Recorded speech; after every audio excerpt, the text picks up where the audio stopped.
Well, good afternoon or good evening if you're in the beautiful USA. And if you're overseas, it's likely to be Super Saturday morning already. And I am Bruce, aka the guy in the blue shirt, as I'm often known on LinkedIn. And my method is simpler, faster, better. And how I use that is I do process cleanup work. And Jill and I were catching up in the background, in the green room, as they call it. And yes, I think it's running. Yeah, we are running. Sorry, it stuttered. It's because I'm in a different location. Anyway, Jill is in Portland. So I've spoken to Jill a few times live before, many Zooms. And so tell us a little bit about the next now and Jill, and then we'll get into the context of how we met. Awesome. Well, thanks. It's great to be here, Bruce. I always enjoy spending time with you and getting caught up on what's going on in your world. And just there's a lot of good energy between the two of us. We collaborate really well with each other. So a lot of people know from our previous interactions. Yeah. I was working with small business service providers for a few years, and I was helping them with just organizational development, especially focused on people development and helping figure out how to bring out the best in their people. Well, in 2022, I shuttered the business. I took a job in a corporation and really thought that that was going to be my forever job. I enjoyed it. I loved the work. It was a beautiful combination of everything that I am and that I do.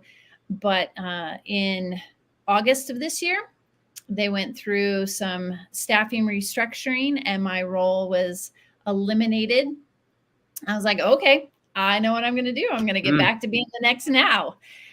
But I have shifted my focus to be working with busy executive directors who are being challenged with issues in regards to employee morale, staff retention, workplace culture, all the woo-woo stuff that everybody's talking about. And they know that they need to have it in place, but executive directors are busy. They're slammed with day-to-day operational issues and they don't have the time to put those things in place. So that's what I'm doing. I'm back to that. Yeah, that's awesome. And yeah, we'll come back to some of the, what you've learned and what you've applied, because in the lead up to inviting you to be a guest, we chatted a little bit about that. But I want to take a moment just to remind people about, the way that you really do relationship building on LinkedIn is what I call the 4 C's. And, Jill and I are great at samples, and people, if you are in the comments, so if you're in the live stream watching, we don't know you're there until you say hi. So please say hi. And so, yeah, I want to, my process is a little lengthier than most people's, but so I follow what I call the 4 C's, which is, you start a conversation. In fact, way back, we met through cross-commenting on other people's posts. So that's a conversation. And then from the conversation, it will often lead to a connection. Now, you're not always going to jive with every connection, but the vital few that you do, then hopefully you're going to connect. And then, like us, we found a common group of people back in 2019 that were all relatively new, had all completely rebranded ourselves, and we created another C word, which is a little collective. So we did the collective very successfully. And I think there was 11 or 12 of us, Jill, maybe from memory, in that.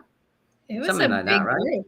Yeah. Yep. So yeah, but it was our version of a community. So we built that community, and essentially we used it for learning and cross-pollinating, ideas that work well and ideas that didn't work so well, so that you didn't have to waste your time or other people's times doing the stuff that didn't work so well. And then from that, the 4th C is, collaborate always inside your communities. Don't try and collaborate with what I call click connections, right? And I know you and many other people. We get bombarded with what I call click connection people. They just say, "Hi, I'm so and so," and then they barf all of their services all over you. And then they say, "Oh, this LinkedIn crap doesn't work." Well, the reason it doesn't work is because you missed the 2 key steps, which is, make a connection, form a connection, join a community, support the community, and then you can collaborate, right? Exactly. Then you can tell me about your stuff. Anyway, that's my process. So, I'm all about process, as most people know. My method, simpler, faster, better. That one's not necessarily the quickest process, but it's pretty robust. And here we are, Jill, living proof. 2019 to just about it's 4 years, I think. Yep. Yeah. 4 years and 3 live streams and many Zooms, many DMs. Yes. Many intros. And thank you for the intro yesterday. I saw it late last night. I was working late last night. And so I'll get back to that. I appreciate that. So, absolutely. Okay. So what are your thoughts on that? What are your thoughts on that process? And then we'll get into the new process of the Next Now. I called it the Next Now version 2. So again, if you are listening, please say hi. We don't know you're there unless you say hi, and you can do that in the comments. Thank you.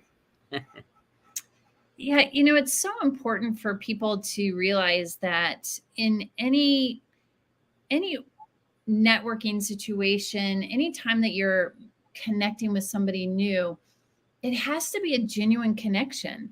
It can't be so focused on transactional and this person is either going to be a referral source for me or they're going to be a customer. And if they don't fit into my perfect world, then forget it. Mm-hmm. That's not relationship. Relationship and connection is based on who we are as people and the fact that we make each other's lives better. Whether you're going to be a potential customer, like you're never going to be a potential customer. You're never going to be, you're a great referral source because you like to connect people, but that's not why we have this relationship. And so getting to know people for people kind of reminds me, I think we talked about this. I was talking with somebody and they were trying to fill an operations role, like a director of operations role. I was talking to him about, maybe I would be a good candidate for that. And they're like, no, all you do is focus on the people stuff. I'm like, well, it is the people that are doing the operation. So I think it's pretty important. But it's the same thing. It's the same thing. People can look at LinkedIn. People can look at networking events and go, I'm just here for the transactional purpose of it and totally miss out on the power of the relationships. Yeah.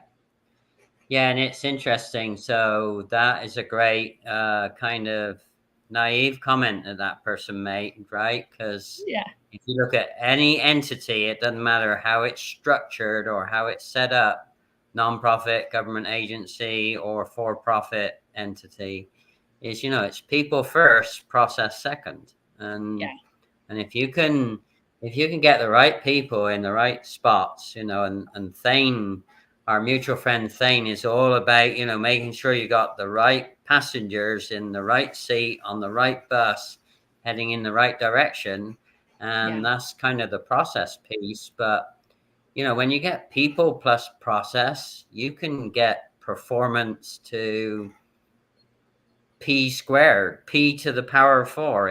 It really ramps up the performance of not only the whole department or the organization or the whole entity itself. And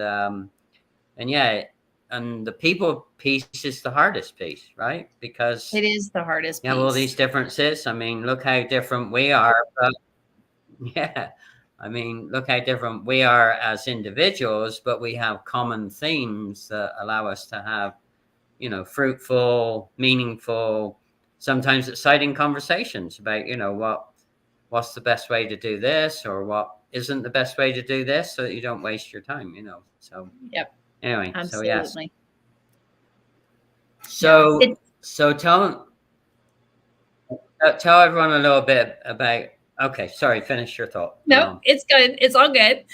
All right. So I'm fortunate because you shared your transitional thinking with me a couple of months ago when I said to you, well, what does the next now, and I call it version 2, look like? And so perhaps go over with people the process that you took yourself through, Jill, because I found that really enlightening, because you didn't rush.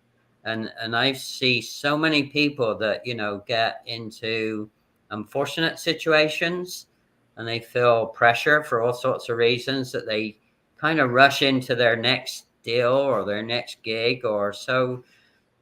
Talk to us a little bit about, what you did not to rush, and how you use patience to. I was very impressed with what you did. So Aww. talk to us about version 2.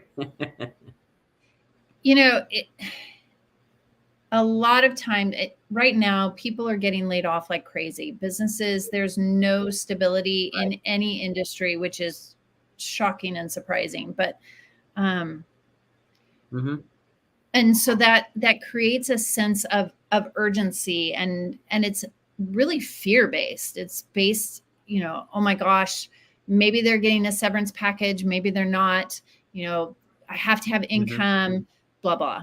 And that can cloud your mind, and it can definitely cloud your judgment.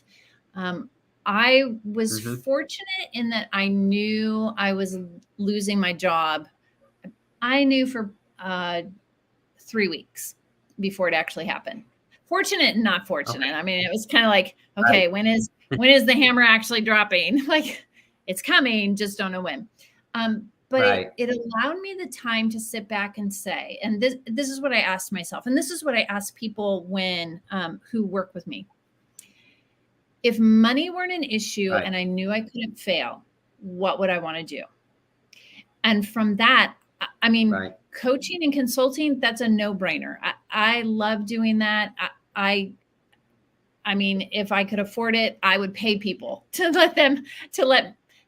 be able to coach and consult with them. But so that was a no-brainer, but I knew that I was being called to a different audience. And because I was reflecting back on my interactions with executive directors, especially in the senior care facility world, they are struggling so much. They are, and they're amazing people. I mean, their heart for care, they're coming in every day with the best of intentions and with this huge heart and this huge vision of providing great resident care, but haven't been trained on how to take their heart and transfer it to other people that are on the care staff, and they haven't figured out how to draw that out in other people.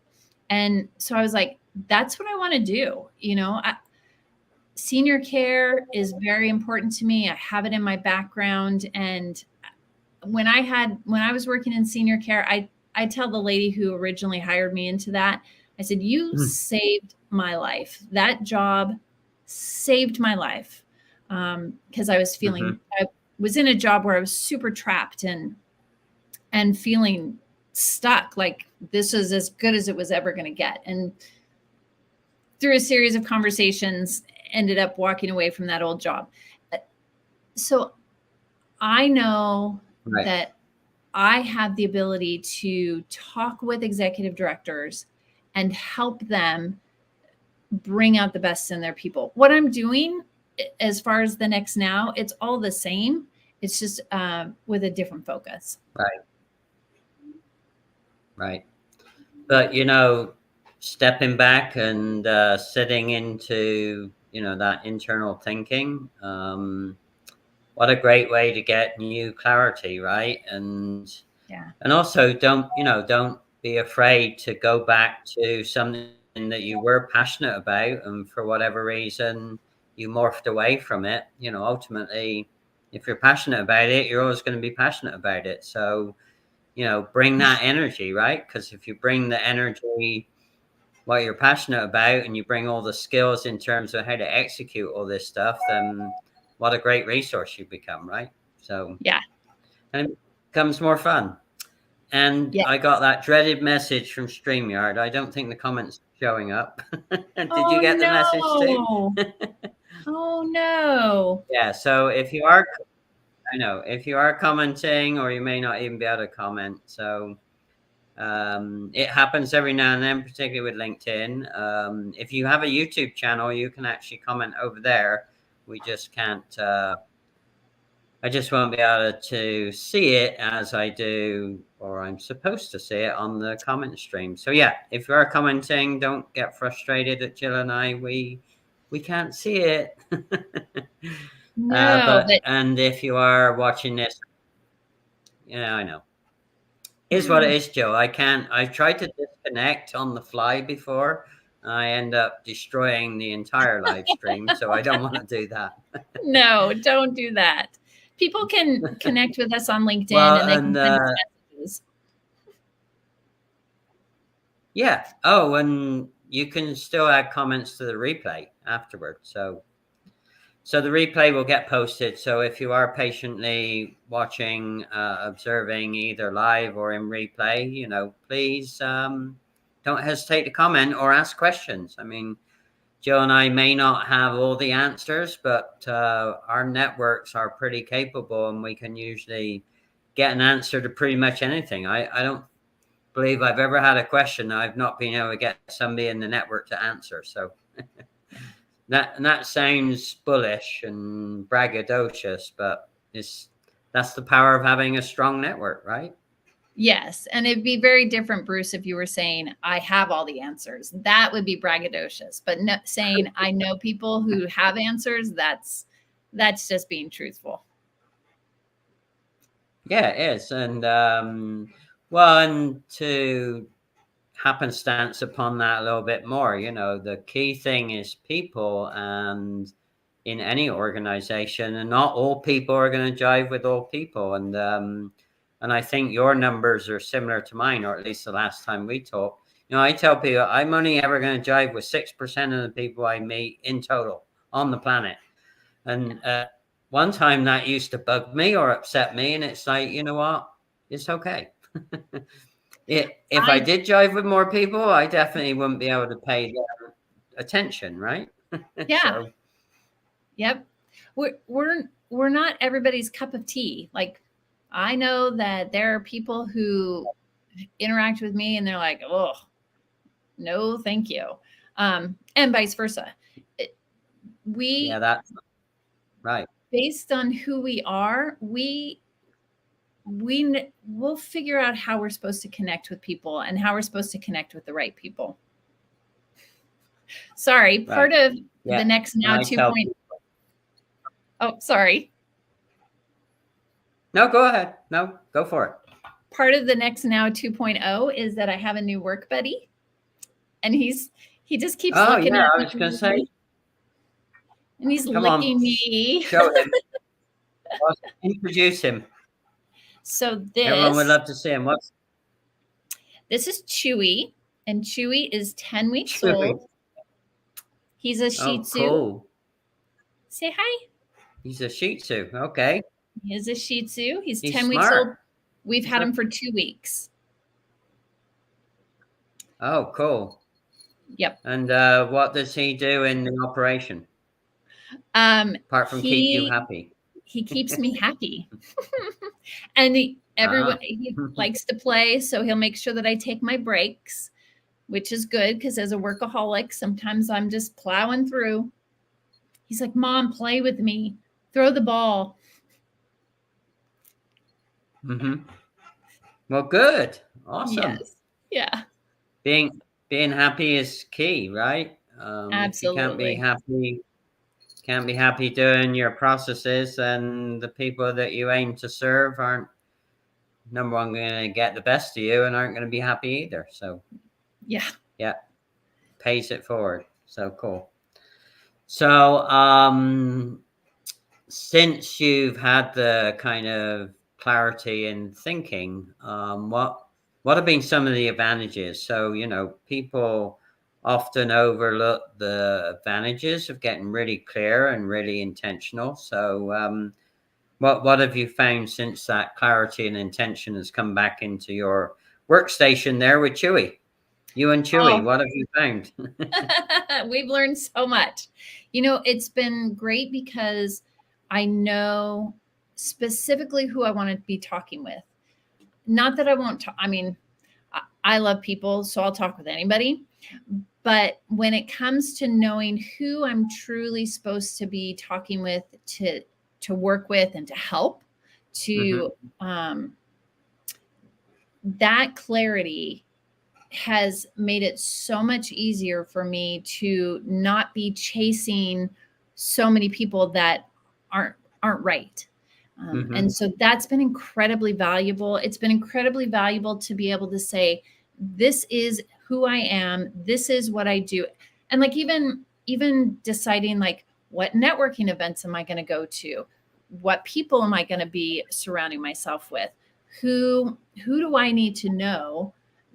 When I'm super niche down like this, Right. then I absolutely know who I need to know, as opposed to if you're just working with anybody, then it makes it way more challenging. People think, oh, well, Right. you'll have a broader audience if you're working with anybody. Yeah, but that makes it more difficult to actually be found and be heard, because they're getting bombarded Right. with thousands of people, and like in the senior care world, there is nobody doing what I do. So it means I'm Well, doing a that's lot of amazing. education, and I'm helping them understand what I do and how it's going to help them. But I also don't have competition. Yeah.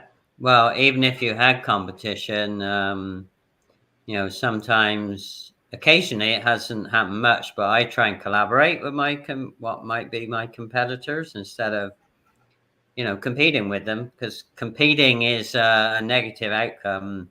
People say it's a positive one, but I think it's negative because you and the competitor waste a lot of time and energy instead of saying, okay, well, maybe there's parallel and or collaboration that might use the time and energy way better. Yeah. So, Yep. and it's a little upside down. It's another quirky thing that I believe in, but hey, it's good. You never know where it will lead. And back to not everybody's going to jive with you. Not everybody's going to be your cup of tea. So even if I do something similar to somebody else, somebody else's personality might be a better fit for the leadership or the team or both. And that's okay. Because if it's not a good fit, then the outcome is not a good outcome. So, yeah, I mean, think about it, Bruce. If you turn on your car radio, whether it's Sirius or regular radio, even like country music, there's 5 different country music stations, because there's all these, jazz. There's all these different jazz and rock, right. because everybody says, oh, this is what resonates best with me. This is what is most attractional to me. So that's why it's super important to be fully who we are. That's one of the things I think that you do so well, is this is who I am. And if this is going to be a good connection, great. And if not, then that's okay. There's no hurt feelings. There's nothing negative. It's just the law of attraction and what works and what doesn't work. Yep. Yeah, and that's I play around with words, as you know, a lot. That's the definition of the jive hive. Those people that are going to jive with you and they're going to be attracted to the hive, aka the honeybee syndrome. Then that's great. And not everybody likes honey. Not everyone Right. likes being in the jive hive. Yeah. But it's good. But those that are in the Jive Hive, they may stay for a while. They may stay for a long time. They may stay forever. You know, you never know. Yeah. Yep. So it's all good, all good. Yeah. So I also like to get, and I know you may not be able to mention names or specifics, particularly with the industry you're in. So give us a flavor for what a success story looks like for you, Jill. On your profile, you have about you. There's a couple of snippets, but since you've refocused and really gotten clear about the executive director senior living space, what sort of success have you, and I know it's early, but what sort of success have you garnered already? Yeah. Or success story. If you want to tell a story. One of the biggest wins that I had was I was meeting with an executive director, and when I have these conversations, at first it's tell me what's going on. I want to learn more about them. And so she was sharing with me, and it was really interesting. She was telling me how happy she was in the amount of staff that she had. And I was like, wow, that's freaking amazing, because staffing shortages are pretty much a big deal right now. And so she was sharing that with me. And then I asked her, I said, so what wakes you up at 3:00 in the morning? And she looked at me and she goes, staffing. And I'm like, wait, what? How can that be? You were just telling me that you have all this staff. And so she was sharing with me how the staff, they call out, and just some of the disconnect. Right. And so we were talking through that. And she was like, I just haven't figured out how to motivate them. I haven't figured out how to show them that I appreciate them. I bring in a pizza. I've tried pizza parties, that kind of stuff. And I've asked them, like, what do they want? And they all say money. And I got to ask her a question. I said, what would happen if you went back to them and said, money's off the table, how else can I show you appreciation? And you could see the light bulb go off for her, like, oh, just the idea that there's a different way to have the conversation. I totally applauded that she realized that she needed to go to them and ask them what they were looking for, and recognize that she wasn't hitting the mark on showing them appreciation. So I really applauded her for that. Right.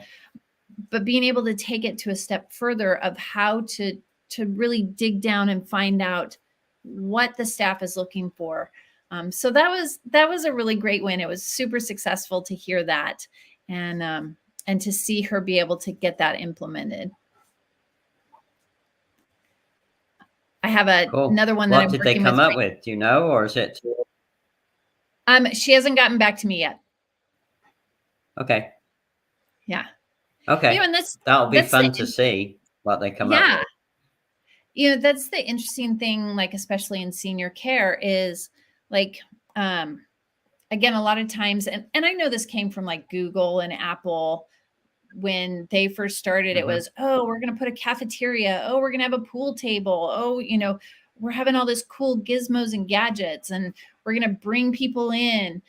The challenge in an organization that's 24/7 is, how do you take that and make sure that everybody who's within a 24-hour period actually gets to enjoy that show of appreciation and that care.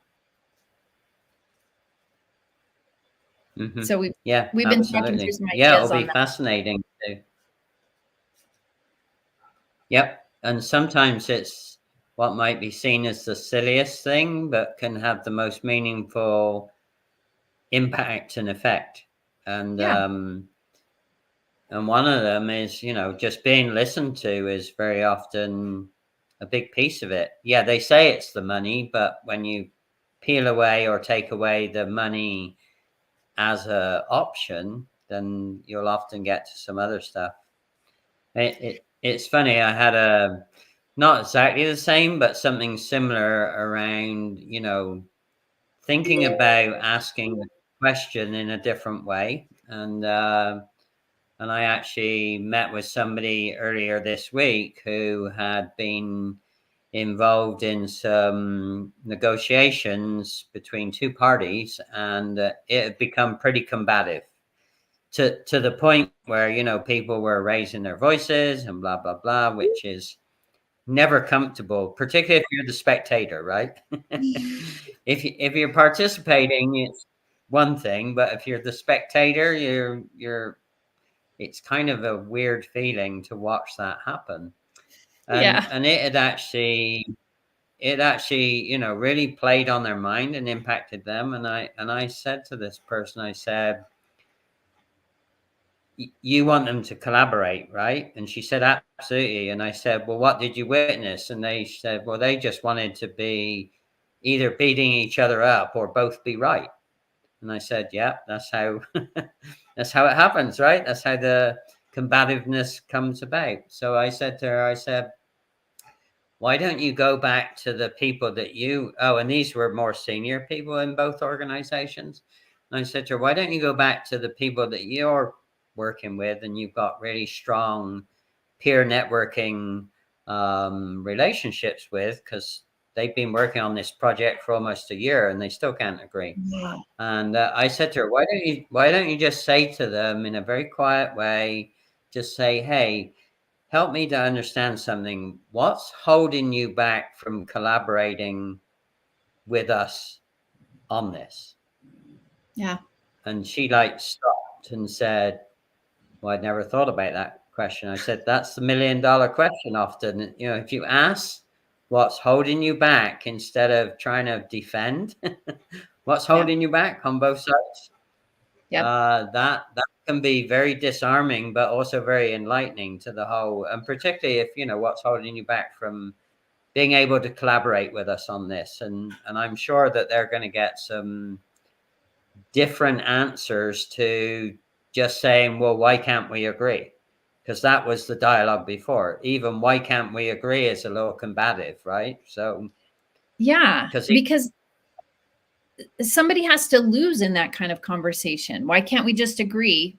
In other words, why can't you give up your belief? Why can't you come over to my side and just do it my way? And at the core, that's not collaboration. Right.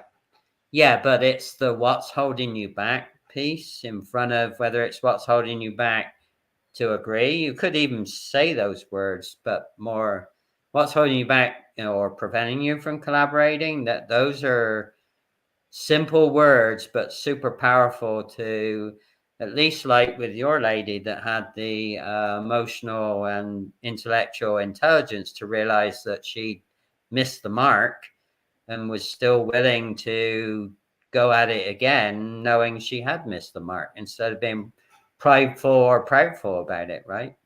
Yeah. That's the emotional quality, the emotional quotient intelligence that makes you aware. You know, if you've missed the mark, then don't sulk, right? I read don't this crawl away into yourself. Yeah. Go ahead. I just started reading this book. It's Crucial Influence. It's by the guy who wrote Crucial Conversations. Yeah. Mm-hmm. In the opening statement, he says, people would rather give up a kidney than admit that they failed. Which, I mean, you know my story. I think that's hilarious because my husband did give up a kidney very, very easily 2 years ago, year and a half ago. To his brother. Yeah. Yeah. So I thought that was funny, but it was like, people are so afraid of saying, I don't know what I'm doing. I did it wrong. I made a mistake. And yet we're all human. We all make mistakes. And so when you say I failed or I missed the mark on that, when you ask the question, what am I missing? All that does is just lift up your reputation and respect level in the organization that you're in. Yeah, absolutely. Great segue into what do you have coming up rest of the year and into Q1 2024. Oh, I'm super Obviously excited. grooming Chewy. Yes, he was like, Mom, I need to be held again. He's very needy, but I love it. Right. I have a workshop. I'm doing a free workshop Okay. on December 6th at 6:30 p.m. Pacific time, and it's called Cracking the Communication Code.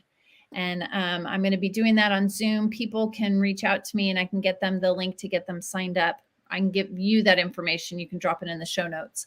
And I'm super excited. At this workshop, I've done it multiple times, and the stories that come out of it, like I did it recently for an organization, and it was a bunch of doctors' offices, and they were clinics, and so it was all the clinic managers came together, and so we were towards the end. It was the Q&A time, and one of the ladies, she says, you know, I thought all along that my boss didn't like me, and I've now learned so much differently. She said, I would come to work every day determined that this was the day I was going to win her over and that she was going to like me. And I would go home feeling like a failure every single day. I'm like, man, and she'd worked there for a while. Wow. I'm like, that's not healthy. Right. And I felt that. I like to hear somebody goes home every day feeling like a failure because they haven't been able to win over the boss in the way that they think they should. Anyway, going through the workshop, she was like, now I understand how she's communicating to me isn't saying that she doesn't like me, isn't saying that she doesn't approve of me. It's just that's her communication style. And you could just feel the collective sense of relief throughout the entire team. So it was pretty cool. Yeah.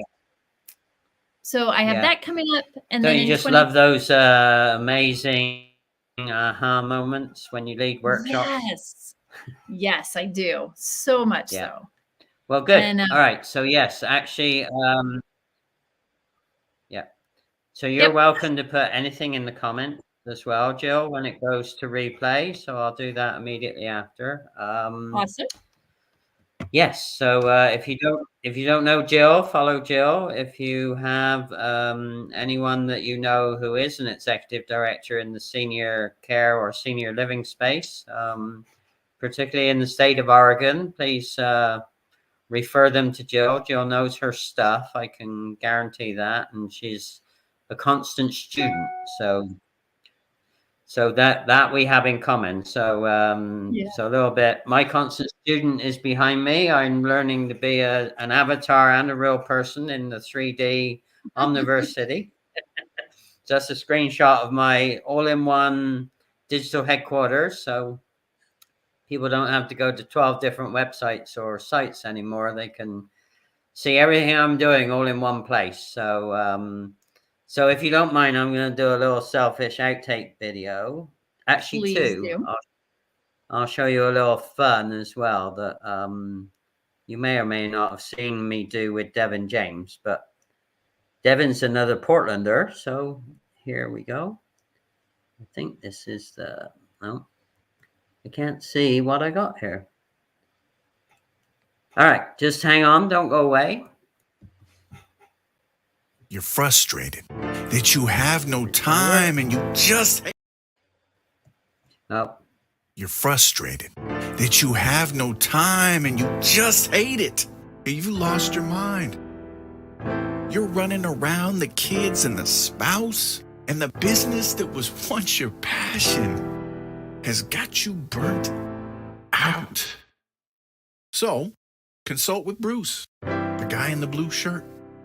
He'll help you find the truth so that you can do you first. See, it's all about simpler, faster, better, so you can save massive amounts of time and money instead of longing for the day where you can finally kick your feet up. Oh, do yourself a favor. Call up Bruce.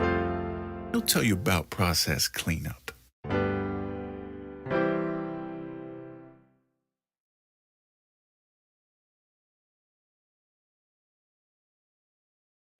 I loved that, Bruce. That was a great video. Yeah, and Devin is up there in Portland. If you've not met Oh, Devin, he is the brand story maestro. Yeah, Devin and I right. floated on that seasonal bar in the South Columbia River. I've forgotten the deck. It's called the deck. Yep. So it's out of season right now, but when the season comes around, I'm sure you could take Devin to the deck. He would love that. All right. All right. Yeah, and the follow-up for that, just to show people, you know, I'm constantly learning, is this. Hold on. So, what if your processes do not work? Gotta get the right one, right? We ended up creating 3 spaces, which people are going to be able to see. And we ended up with spaces called connect and shop and play. You don't want to miss out, that's all I'm gonna say. The right place, the right time, the right tech.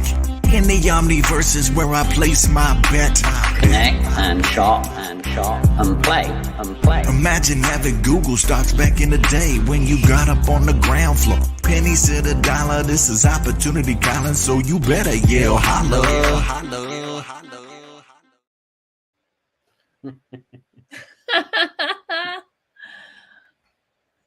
Who would have thought I could do a rap song with Devin, right? Bruce, I think that you can pretty much do anything you set your mind to. With the right people's help. Yes, correct. Yep.